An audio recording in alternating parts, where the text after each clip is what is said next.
madunya, ada calon anakan, ada tepung sarinya yang warnanya kuning-kuning. Buat ratu buatan, dalam bahasa Perban namanya Queen Rearing. Coba ini Pak Arif dipegang.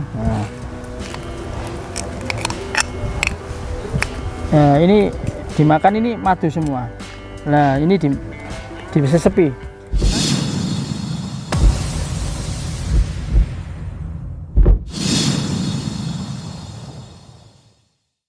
Assalamualaikum warahmatullahi wabarakatuh. Selamat siang pada Pak Arif dan jajarannya. Dalam hal ini kami akan memulai bagaimana cara kita untuk memperlakukan si lebah ini. Dalam artian kegiatan rutin. Pertama kita buka dulu. Namanya ini stop. Ini stop ini berarti kotak. Satu kotak ini namanya stop, ada stop lebah. Ini ada standar. Nah, ini kita awali, kita buka tutupnya dulu, cupnya ini. Nah, sudah kita buka, cup kita pertaruhkan di bawah. Untuk awal supaya lebah ini tidak agresif, kita harus menundukkan dulu dengan pengasapan. Bisa pakai rokok, telur itu diambil. Bisa pakai rokok, contohnya ini pengasapan, dilihat ya.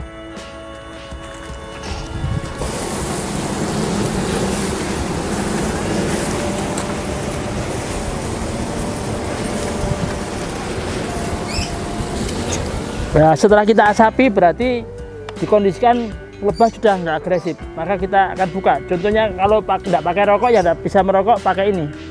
Ini kita tiupkan begini. Kok mati? Nah, lihat ya.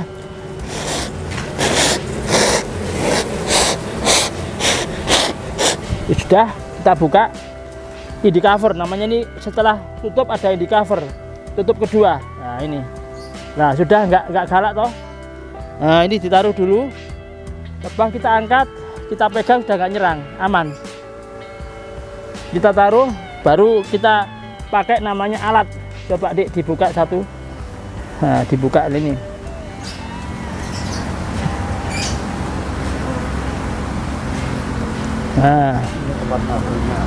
Nah ini namanya lebah pekerja. Sampai dekat sini tidak apa-apa. Nah ini kelihatan ini.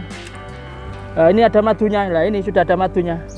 Cairan madu ini kelihatan sekali.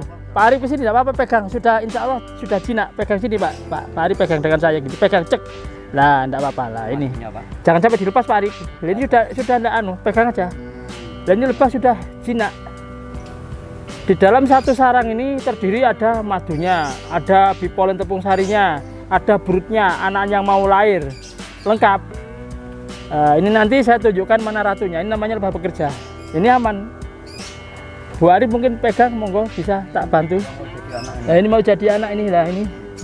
Ini lihat ini yang mau rencana jadi anak ini. Ini, Bismillah dipegang. Dua lah ini. Ini brood. Calon anak mau lahir, larva putih-putih, ini madu. Jadi satu sarang terdiri dari ada madunya, ada calon anakan, ada tepung sarinya yang warnanya kuning-kuning. Nah ini hampir 1 kilo. Jadi yang mau disiap panen ini sudah ada perkiraan 3 kilo. Dari tepung sari, ini bisa tepung sari. Jinak toh, tidak dari sengat toh. Tadi karena sudah saya tundukkan dengan asap. Sehingga jangan khawatir, insya Allah aman. Tunjukkan ratunya Dek, ini dimasukkan dulu satu persatu, kita masukkan dulu satu persatu, ditata dulu sambil kita cari ratunya nanti. Pegang Dek. Nggak apa-apa Pak. Nggak apa-apa, pegang. Ya. Nah, kita carikan ratunya. Jadi dulu ratunya. Jadi sudah ada nyerang, karena apa? Tadi tak asapi 1, 2, 3. Nah ini ada aturan. Itu ada anak-anaknya ya. Ya carikan. Putih-putih anaknya. Nah. Lihat di atasnya madu. Nomor ada larva ada. Ya. Ini ratunya nih. Nah ini ratunya. Coba Pak Arif lihat dekat. Ada larva. Ini Pak Arif ratunya. Ini ratu besar. Ini ratunya. Kita tujuin. Paling besar ini. Nah ini coba di handycam ya. Ini tunjukkan, ini ratunya besar. Ini. Oh, itu ratunya. Ini ratunya lebah. Dalam satu kotak ada satu ratu. Satu Beribu-ribu pekerja banci tadi. Tidak laki, tidak perempuan, tapi pekerja. Ratu ini perempuan sempurna, betina sempurna. Pejantannya laki-laki. Tolong diambilkan ya pejantan, Dik. Di tangan saya sini, ambilkan pejantan satu. warnanya yang rada hitam. Hitam itu pejantan. Mana Pak sama Ya. Oh, pejantannya juga buat ngawin ratu itu. Bunga ini si ratu. Kalau nggak ada pejantannya ya nggak bisa itu telur dia. Beberapa saja kalau pejantan, yang banyak pekerja. Paham Pak ya? Yang ratu ukuran lebih besar. Seperti itu.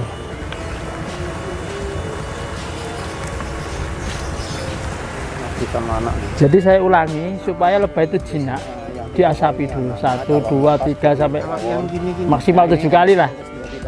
Ya, maksimal 3 kali. Dikondisikan lebah aman. Kalau langsung asal buka lah itu tidak melalui SOP-nya gitu loh. Jadi mungkin itu yang bisa saya sampaikan. Kalau Lawannya yang hitam. Sampai bertahan berapa lama Pak Andri kalau ketika kita habis dikasih asap? gini, kita ini ada bahasa sambung rasa. Semakin kita tangani setiap hari, kita sayang menyayangi, dekat, akhirnya menjiwai, rasa nyamannya itu terdidik tiap hari. Sehingga yang penting dia merasa nyaman. Setiap mau buka harus diasapi, setiap hari. Ya paling 1 sampai 2 jam lah. Nanti kalau dia agresif lagi, kita asapi lagi.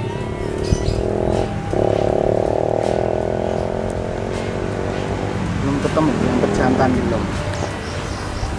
Kita Berat Pak, ada sekitar 1 kilo mengajutnya. menambilkan jantan. Ini ada 1 kilo. 1 kilo. Kotak pasti ada pejantan. Pasti Ada, Pak, ada pasti ratunya, dipastikan ada, karena pejantan bertugas hanya mengawini ratu. Atau jangan-jangan sudah Ya berkeliaran, karena dia berkeliaran. Ini tadi sudah berhasil kita tangkap ratunya, bisa dilihat. Nanti pastilah ada, kita tunjukkan pejantannya. Tuh, mungkin itu. Terus langkah kedua, kita rencananya dengan kotak yang ada ini, perlakuan untuk mengembangkan koloni kita persiapkan buat ratu buatan. Yang nantinya minggu depan setelah ratu itu lahir, kita akan 1 kotak bisa kita pecah menjadi 2 kotak. Itu di dalam pelajaran perlebahan istilahnya queen breeding. Queen breeding itu adalah, saya sampaikan, itu di belakangnya Mas itu ada kotak kosong. Jadi kita persiapkan kotak kosong dulu seperti ini. Nah ini, nah ini kotak kosong. Yang mana ada, ini namanya cup tutup 1, ini cover tutup 2. Ini ada feeder, nanti bantuan kalau ketika harus minum jenis gula dari zat gula yang dimana waktu hujan tidak ada pakan, nanti ada feedernya bantuan. Nah, ini kosong lah, kita persiapkan kotak yang mau dipecah. Ini monggo ke sini. Ini ratunya nih. Nah ini kita buat calon pembuat ratu buatan. Ini namanya queen cell. Queen cell ini Fungsinya untuk apa Pak Andri? fungsinya untuk membuat ratu buatan. Dalam bahasa perban namanya queen rearing. Queen breeding adalah memecah dari 1 kotak menjadi 2. Sebelum itu dilakukan, kita membuat ratu dulu dengan cara menggrafting sel telur. Di sini agak ke sini sedikit. Nah, sel telur yang sudah ada di dalam sisiran sarang kita grafting, kita ambil 1 persatu, kita masukkan, kita rangsang, kasih madu, sehingga nanti ini berjalannya waktu sesuai dengan proses queen rearing tadi akan lahir menjadi ratu. Karena kita merencanakan memecah dalam 10 kotak, kita persiapkan 10 ratu. 1, 2, 3, 4, 5, 6, 7, 8, 9, 10.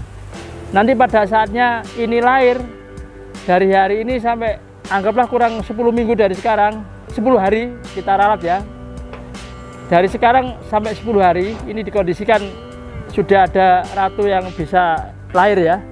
Terus kita pilih, kita masukkan dalam kotak yang nggak ada ratunya. Yang ada ratunya kita tinggal, yang nggak ada ratunya kita ambil dalam, kita pecah menjadi separuh di kotak kosong, terus dikasih ratu 1. Itu dulu, ini kan dalam waktu 10 hari Pak. Nanti ini kan ada ratu yang siap untuk dipergunakan sebagai pemimpin dari koloni lebah yang baru. Sehingga ini nanti bersamaan dengan panen saya akan praktekkan untuk queen breeding dengan yang saya sebutkan tadi, queen rearing hasil seperti apa. Sama pada hari itu juga akan kita praktekkan pemanenan madu yang ada dengan sistem yang benar, ekstraktor. Seperti itu mungkin kurang lebihnya. Kapan kita memecah, ini harus paham bahwa pakan ini dalam kondisi cukup. Ada pakan di sekitar kita ini, ada bunga jagung, bunga bako yang ada, bunga rumput-rumputan, dan tepung sari yang masuk ke sisiran sarangnya sudah dibuat oleh lebah tadi, itu menentukan untuk bisa dilakukan pemecahan. Karena ini koloni sudah saya anggap kuat. Karena dia selain mengambil di polen tepung sari Pak Arif, ini juga mengambil nektar dari bunga-bunga alam yang ada di hutan, katakanlah bunga multiflora, dari bunga rumput-rumputan, bunga mahuni, bunga-bunga bako yang ada, termasuk di sekitaran kita ini ada juga dari kawasan penduduk itu ada yang bunga lain yang bisa diambil. Karena dia terbang dari posisi 1-3 kilo, Pak. Jadi lebah tidak akan keluar makan di sini dia, Pak. Terbang dulu 1-3 kilo, di mana kawasan itu ada persediaan bunga apapun yang bisa diambil bawa pulang ke kotak yang sudah kami sediakan. Dia bekerja mulai jam 5 pagi sampai jam 11 siang, nanti istirahat sebentar sama dengan kita. Mungkin kalau kita umat istilahnya manusia ini sholat duhur lah, kalau lebah ini silent istirahat sebentar, entah itu gimana, memang sudah seperti itu. Nanti jam 1 gerak lagi sampai jam 5 sore. Sampai jam 5 sore. Tuh. Kalau hujan dia tidak akan bisa terbang, karena gini, dia bisa terbang karena arah terbangnya itu sesuai dengan sinar, spektrum cahaya matahari ini menjadi arah dia. Tidak kesasar, dia punya sensor mengikuti cahaya ini, itu dia yang tidak akan kesasar. Yang paling penting saya sampaikan bahwa ratu itu mempunyai zat namanya zat feromon. Zat feromon itu ini ada 1, 2, 3, 4 sampai berapa puluh kotak, bahkan 100 kotak. Dari kotak A ke B tidak akan kesasar, karena masing-masing kotak ini ratunya mempunyai zat feromon sendiri-sendiri, Pak. Baunya itu nggak sama. Bisa keliru, Pak, ya? Tidak bisa keliru. Jadi kalau punya presiden, istilahnya ini kan punya presiden masing-masing. Jadi presidennya misalkan Pak Arif sebagai pemimpinnya, Bapak ini tidak akan kesasar, karena masing-masing raja di dalam lebah itu punya zat feromon namanya zat pengendali. Iya, Pak. Ya. Misalnya Pak Akrib ya. Iya. Ini kan kadang-kadang ada yang kita jangan berjalan atau berdiri di depan pintu masuknya lebah. Ya. Itu gimana? Itu yang pertama. Kemudian yang kedua, katanya kalau kita berhadapan dengan lebah madu utamanya, ya, itu kita nggak boleh pakai wangi-wangian. Gimana itu? Betul enggak itu? Betul sekali. Ya. Jadi gini, saya sampaikan secara teori, memang kita di samping kiri atau di samping kanan atau di belakang. Ketika kita di depan gini, dia akan aktif keluar masuk untuk aktivitas merasa terganggu. Disitulah dipastikan disengat. Di ya, sini, ya, nggak apa-apa ya. aman, Pak. Atau Ya. di sini aman Ya. ya. Atau di sebelah situ. Atau di sebelah Kalau sini di ya. depan pintu masuk, Tapi begitu depan pintu masuk terhalang dia nyengat. Terus yang kedua, kenapa tidak boleh pakai wangi-wangian parfum? Sengat, Bapak disengat 1 kali, ini kan setelah nyengat mati, karena kantong bisanya tertinggal di mana tempat yang tersengat tadi. Ini baunya sangat harum, Pak. Anggapan si lebah, Bapak pakai parfum berarti ada temannya nyengat jenengan, yang lain membela untuk menyerang, sehingga dikondisikan tanpa bau harum kalau nangani lebah ini, tanpa bau harum. Jadi justru kalau baunya ndak enak itu malah ndak apa-apa ya? Bukan seperti tidak enak, tapi yang cenderung bau harum yang diserang, Pak. Baunya cenderung bau harum. Iya, dia bau harum. Jadi katakanlah di belakang sini bau harum ada kemungkinan Dia punya asumsi, oh ini bekas disengat oleh teman saya, berarti ini termasuk musuh saya. Walaupun posisi di belakang. Di belakang dia mudah disengat seperti itu. Itu Pak mungkin yang itu saya sedikit sampaikan. tip biar kita tidak disengat lebah. Iya. Jadi posisinya tidak di depan pintu masuknya Iya. lebah, kemudian juga tidak pakai wangi-wangian. Iya, tidak pakai Jadi wangi-wangian. misalnya di sini nih kalau wangi-wangian langsung Tetap Pak diserang. Karena saya teliti sesuai dengan fakta yang saya teliti itu bahwa harum itu dianggap bekas sengatan.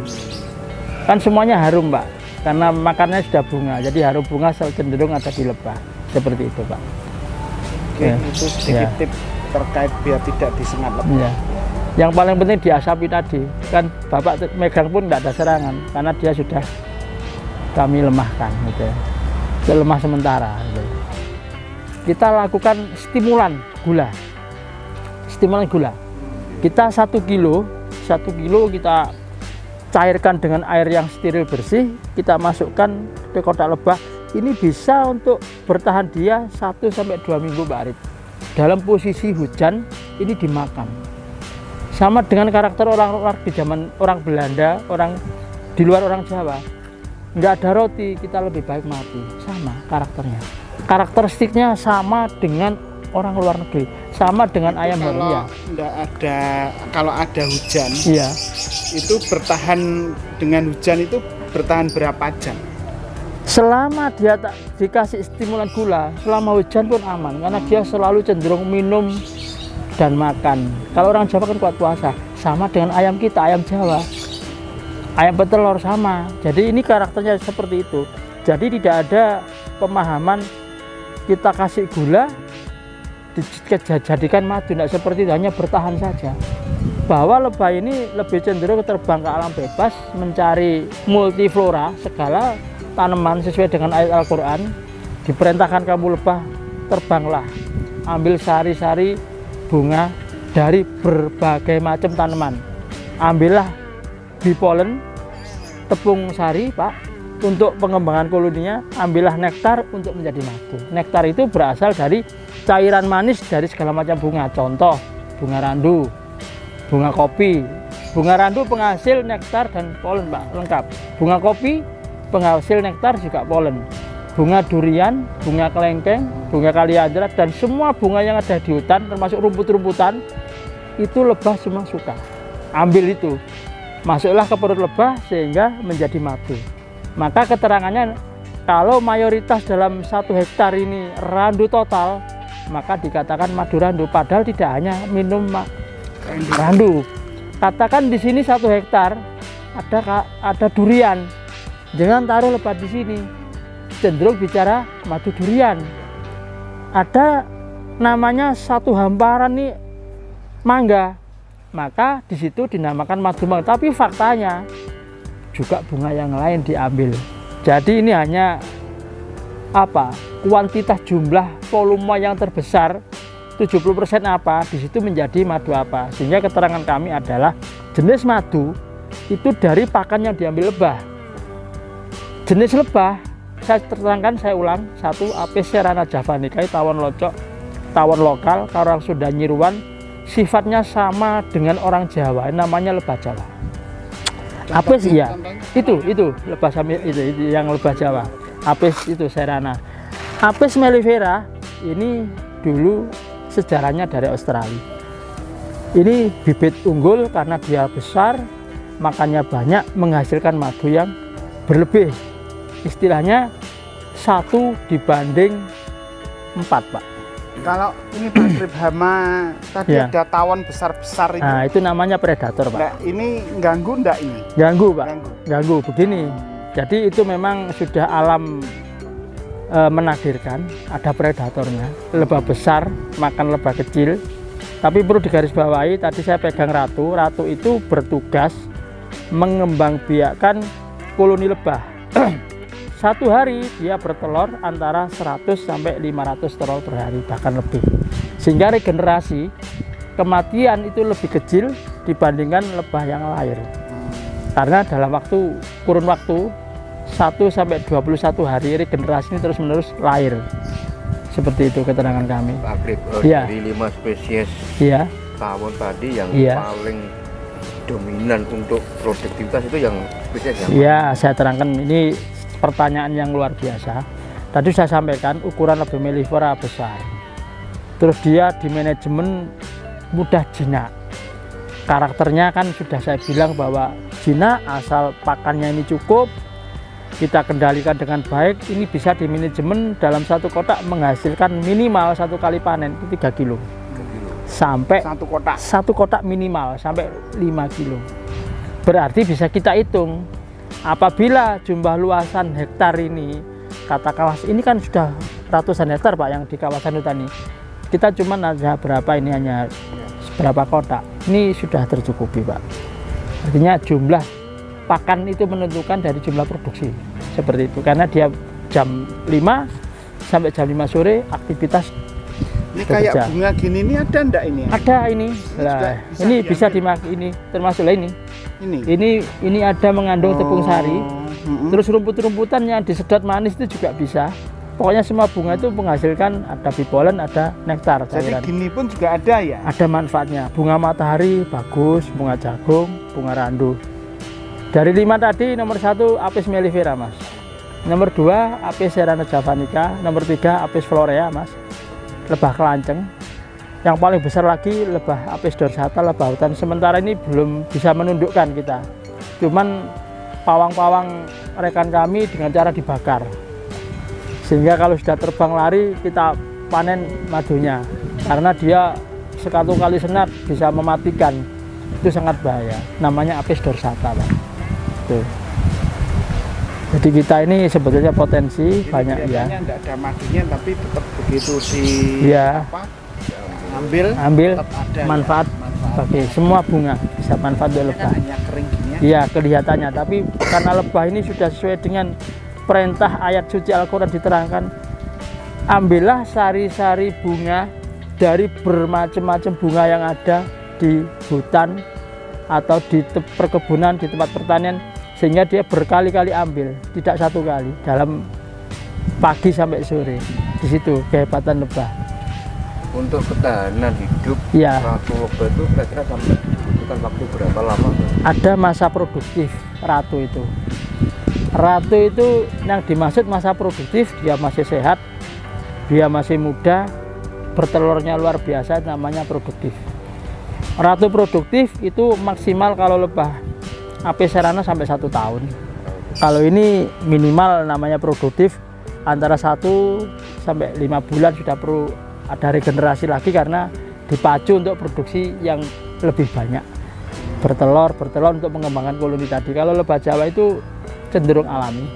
Kadang-kadang 1 tahun, sebelum 1 tahun sudah ada sel ratu lahir untuk menggantikan ratu yang ada, seperti itu. Mungkin itu keterangan yang bisa kami sampaikan. Mungkin ada pertanyaan lain-lain selagi bisa saya sampaikan. Mungkin Kak Pak Apit, Ya. ketika beda spesies kan antara Ya. lebah Jawa sama yang dari Australia itu, misalkan ada semacam perkawinan silang gitu antara si jantan, kan jantannya dari lebah. Terima kasih. Nah, gitu. Memang lebah mengajari kepada kita kalau kawin saudara hasilnya kurang bagus. Artinya gen harus sama. Artinya gini, maksudnya sama. Spesies Apis mellifera harus kawin dengan spesies Apis mellifera. Cuman jangan kawin saudara. Maka kalau dikatakan kawin saudara itu 1 kotak kawin dengan di kotak itu berarti namanya kawin saudara. Harus kawin silang antara kotak yang satu dengan kotak yang lain, akhirnya menghasilkan turunan yang luar biasa. Itu namanya kawin silang. Serrana juga gitu.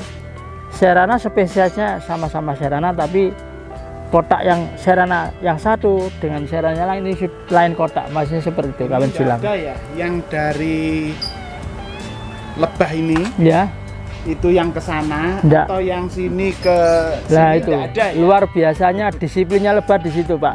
Dia sangat paham.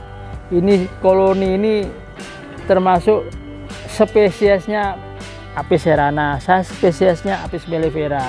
Itu satu spesies pun beda ratu juga dia tidak akan nyasar. Hebatnya Jadi seperti walaupun ini berdekatan ya. walaupun berdekatan. Berdekatan ya ke sini Iya, itu Pak. gantian, Iya. nggak Tidak akan terjadi. tidak akan ya. terjadi.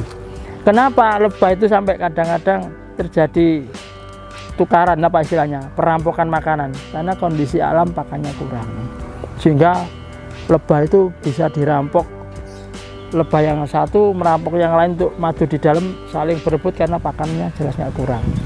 Maka yang perlu kami persiapkan untuk menuju sukses budidaya lebah madu, menghasilkan madu yang berkualitas dan maksimal, kita harus senantiasa menanam dan menanam jagung, menanam bunga matahari, menanam bunga kaliandra, menanam kayu randu, Menanam jagung dan menanam di itu. Jadi sebelum ada lebah, tidak bisa lebah itu asal taruh, kita cek dulu mana ini ada pakan apa, dari jarak 1 sampai 3 kilo tadi. Jadi termasuk rumput-rumput gini nih Iya juga Pak, diambil jadi makanannya. jadi makannya. Kan ada jenis rumput yang menghasilkan bunga. Ya. Ketika kita meruput, kita sedot gini Pak Arif, ada rasa manisnya itu juga bisa bisa diambil. Pak Arif, Iya. Kan sekarang juga kan banyak kan Iya, madu-madu yang produk buatan kan. iya. Bagaimana kita ini untuk membedakan antara madu yang asli sama yang buatan? Nah, ini pertanyaan yang luar biasa. Ini ada 2 hal untuk menjawab. Pertama, dengan pengalaman kami mulai tahun 1990, tahun 1990 sampai hari ini memang selalu bersama-sama dengan lebah. Sehingga saya harus meneliti itu yang sampean tanya, gimana caranya mendeteksi ini asli apa tidak secara manual tanpa alat. Dan ini saya jelaskan dulu tanpa alat manual. Pertama, tolong diambilkan 1 botol madu, kita buktikan 1 botol madu. Yang ditanyakan tadi bagaimana cara mendeteksi madu asli. Pertama, ini sisiran sarang ini kita ambil dari kotak lebah. Lebah mellifera maupun serana sama, ada sisiran sarang. Ini namanya, ini yang paling dekat, ini madu. Terus tepung sari kuning-kuning ini bipolen.